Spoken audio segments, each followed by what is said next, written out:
Welcome to Elevate Your Connection. I am Mandy. And I'm Tawnya. Today we bring you the November energy update, November of 2024. We're going to get started with what Tawnya has. Perfect. So November's energy is kind of cut in two parts. When Mandy and I were sitting here channeling with spirit and feeling the energy, we definitely felt like the month was kind of cut in half. She's going to talk about the energy part of it, but I'm going to talk about the basic stuff first. November 1st, this Friday, we have a new moon in Scorpio, and then the 15th, November 15th, we have a full moon in Taurus. I channeled a little bit before, and we're going to get started that way. We're going to talk about what Spirit had said first. So this month is all about settling in, getting nestled into this energy. With Pluto finally making its descent and stationary in Aquarius towards the end of the month. I think it's like the 15th or 19th. It'll stay there until January 19th of 2044. This brings new energy and subtle shifting. You'll start seeing signs of this the early part of spring. Getting used to these energies and how your body feels and how you operate might take all winter. Be easy with yourself and allow things to take place. Let go of resistance so things can move around for you. Letting go of control. I'm going to talk about a lot of these points. Knowing what your heart wants and allowing the mind to shift in that area of desire. Staying active to allow the mind to not hyperfixate on what you want and allowing things to come, so it allows things to come smooth and with ease. Transitions are all part of growth. Don't judge them and allow them to evolve and occur. I asked Spirit, they said, Spirit said, change is coming. Be prepared for it. And I said, how do we be prepared for it? So what does that mean? And Spirit said, emotionally, letting go of old thoughts and old ways. This month, and Pluto plays a huge part in this month. With Pluto, a lot of people tend to feel it until it really erupts. Especially personally in my life, I know when something is going on with Pluto because I tend to be fighting with my partner. And it's like anything that is settled in really, really deep within your body or within your, let's say, consciousness and I guess body. When it is highlighted, when Pluto is highlighted, those come to surface. Pluto is moving into a new energy. So it's very subtle at first because it's like, okay, I can feel a little change, all right. But you really start, Spirit's coming in. You can really start feeling its energy kind of all winter, and we are less active in winter, and and we kind of like dormant. Yes, and we kind of go within. So you'll see stuff. That's what they were talking about in your body. You might start feeling things, emotions. Emotions are highlighted like hugely because there's change coming. And I have this, and Mandy, you probably experienced this, when you have clients that come to you and they want change, but they're stuck in an emotional pattern. And Spirit is saying, this is a wonderful time this month to really shift into this new energy. But if you keep staying in that same emotional stuck pattern, I go to emotions because that's the very beginning. Like that's where it starts. If you stay in those emotional stuck patterns, you're never going to be able to get to where you want because your pattern of thinking and your lack mind is stuck in that era. Yes, thank you, because we're literally moving into a new era. Do you want to talk about some emotions or any energy? Yeah. That you might be feeling? So when I was tapping into it, I felt a lot of crown energy, and it made me very dizzy and very tired. Like I could just feel my eyes get really, really heavy and tired. And that was kind of that beginning of the month like she was talking about. I'm glad she was sitting here as I was like describing it because I wasn't paying attention to the second half that fell into my heart. So that was the first half of November, or the two parts, the first part. The second part was a lot of energy right in through this area here, that heart, throat area. then I noticed it settled down into my solar plexus. So it was a lot of stirring up here. That was heavy. I shouldn't say heavy. It was a lot to take in. It was a lot to adjust to. Then, like I said, more in the front part of my heart, and then down into the solar plexus. As you were just describing moving into your heart, Spirit said, we're moving into a time. I mean, we've kind of already have seen this in the past few years, people leaving their jobs, doing things that they wouldn't normally do because they're following their heart. I'm talking to the people who have lagged with that, are not following their heart.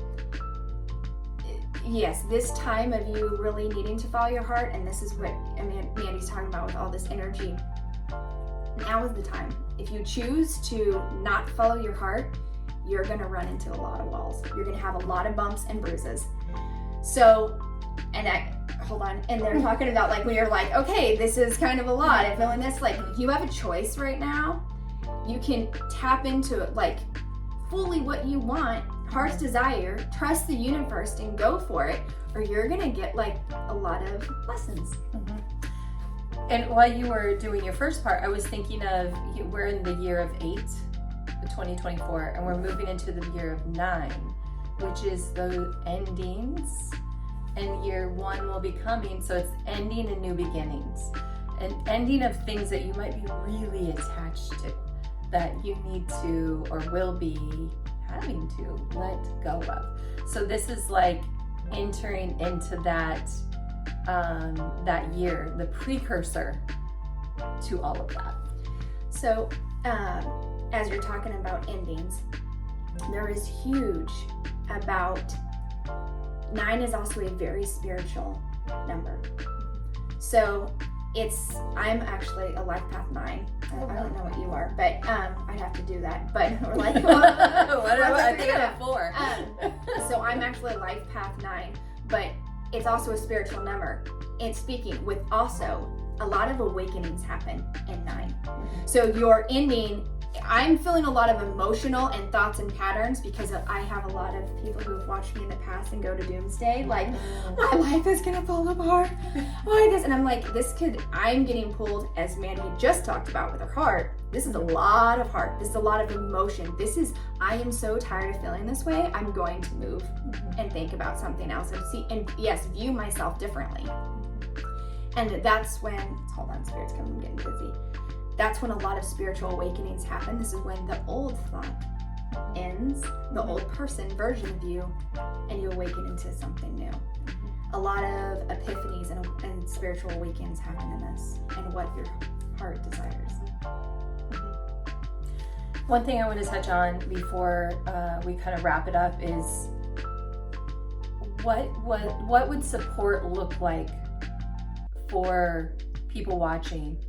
For those that have tuned into this, what does support look like for those people that are we're all in the middle of these energies, but obviously people tuning into us, there's a reason for that. So what information can we give them? Because my first thought is journal. Like there's so much power in journaling, like getting those thoughts down, moving the energy out of your head and onto the paper, starting to develop a relationship with the thoughts and actually seeing them and understanding them and your passions. And that can be a great way to uncover it. But do you have anything else? I get knocked for this one. Meditate. Well, yeah. Like, as part of journaling, you Yes. meditate, then journal. I hear a lot of people saying, oh, I can't meditate. I don't know how to meditate. There's different forms of meditation. You can do active meditation. That means going for a walk, cleaning. There's different, you don't have to sit down and count mala beads. You don't have to always listen to a guided meditation. Mix it up. There is many different forms of meditation. Find the one that works for you, and it's okay if it changes and evolves, and you don't have to stick to it. Yeah. I have to laugh though at everybody that says, oh, I can't meditate, my mind's too busy. Sit with us too at any point ever, and you'll see, and you'll be like, oh man, if they can do it, like we jump around and like spew things out. I remember as a kid, like having to explain to my friends how I got from what I was saying, from what they were talking about, having to go through my mental like rabbit hole of how I got there. And I know she does it, like 100%. It is like prayer, but quieter. It is not following those thoughts. Let them flow. It's not sitting there having the thought come in of, I need to go to the grocery store. Let the thought pass instead of like following that thought of fixating it. Yeah. Like and letting go. I need to. Yeah. What else do I need to get at the grocery store? Oh, I can't forget to go to get this, and I got to make this tonight. And let the thought go. Don't follow the thought. So that's a great way to start. Start with 30 seconds. Put a timer on your phone for 30 seconds. But I'm telling you, that practice of presence and tuning in can be life-changing. And if we can do it, like literally anyone can do it. So there goes that. And I was reminded of this as I was leaving acupuncture today, and the changing of the seasons, and we talk about it quite often amongst ourselves, of the importance of getting energy clearings to get energy work done in whatever way that looks like for you, but really kind of helping your body in whatever feels good to you. Help your body during the change of seasons, during the energy change, all of those things. As we're going through this dormancy period of winter, there and a lot of things are coming up. That means a purging of energy and a rearranging of energy. There's people that help with that. Whatever way it looks like for you, whether it's, the personal trainer, if it's massage therapist, if it's biofeedback, energy healing, chiropractors, acupuncturists, there's so many things out there. Go with what speaks with you. To you. With you. All of it. Yeah. So we want to hear in your comments like Mandy just said a minute ago, what would you need during this time? Mm-hmm. What does that look like? What does it feel like? Another quick thing I want to talk about is the Pluto and Aquarius thing. Pluto went into Aquarius temporarily for the better part of this year. So we got a little glimpse of what that looked like. During the summer. And then it went back to Capricorn, and which sucks for me because I'm a Capricorn. And so I wasn't real happy about that in September, and a lot of people weren't. Why is that? Why do you know much about that aspect? And why there seems to be so many people excited for it to go into Aquarius? I'm not an astrology buff, so use a little help here. Well, so with the flipping, it's almost like flipping the seasons when we went warm to cold. People like to just stay in the season, so they're flipping energetically, and it's funny when a lot of people aren't even aware of how energy affects them. But then all of a sudden it's like everything's fine. Now it's not. Now what's going on? This is where we just talked about meditation and tuning in. Capricorns seem to be very driven, if you know any of them. Very it can be a positive thing. It is a positive. They are very strong leaders, and they are very real providers. There are many, that's how they're oriented. So if you're thinking about a planet of Pluto, and the energy of Pluto is very like I'm getting interrupted by spirit, is like stuff that is held really deep, because Pluto's way out there, and there's a lot going on with Pluto, and stuff that we tend to shove down.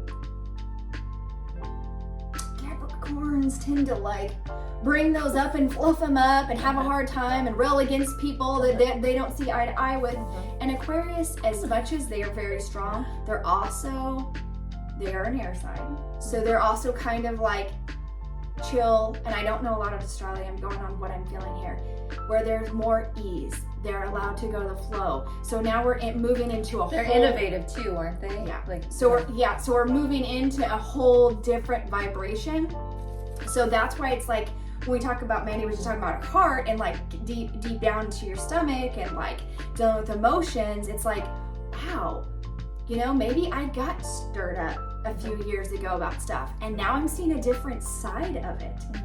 Or you know what, that person really pissed me the fuck off a few years ago, but now I see their point of view. I mean, look at what's going on with the world. And it's like, that's all I say about that. And then it's like, maybe I have a different perspective. Maybe I'm changing. Or you know what? Maybe I saw something. Maybe I felt something. So it just allows growth, and sorry, Spirit is reminding me of what I said, and transition and change. Yep, at some point I wrote down change, like that's my little symbol for change. Oh. And then, all right. Because that's math. Anybody remember that from math class? Looks like a TV to me. I'm like, a triangle. Yeah. and persistence. Those were two things that kind of popped into my head. But of course, me being a Capricorn, and this is like when we were talking about the Pluto retro going basically back into Capricorn briefly, you may have noticed if you have a business or are involved in business that your business like all of a sudden like had a regression. And I noticed that. Like I remember kind of tapping into that going, what's going on? And I was reminded of that Pluto going back into Capricorn and old energies kind of making sure you've learned your lesson almost. Yeah. So you may have noticed that if you're a business owner or, like I said, involved in that aspect. We hope you guys enjoyed November. Please let us know in the comments what support you need and how or personally. I had my neighbor say that she watched it, so hello. Thank you for we watching. so appreciate yes that. Every view, every like, every follow shows us that we are not wasting our time, so thank you so much. Even though I'm just having fun. Even though we are having fun. Thank you guys so much for watching, and we'll see you next time.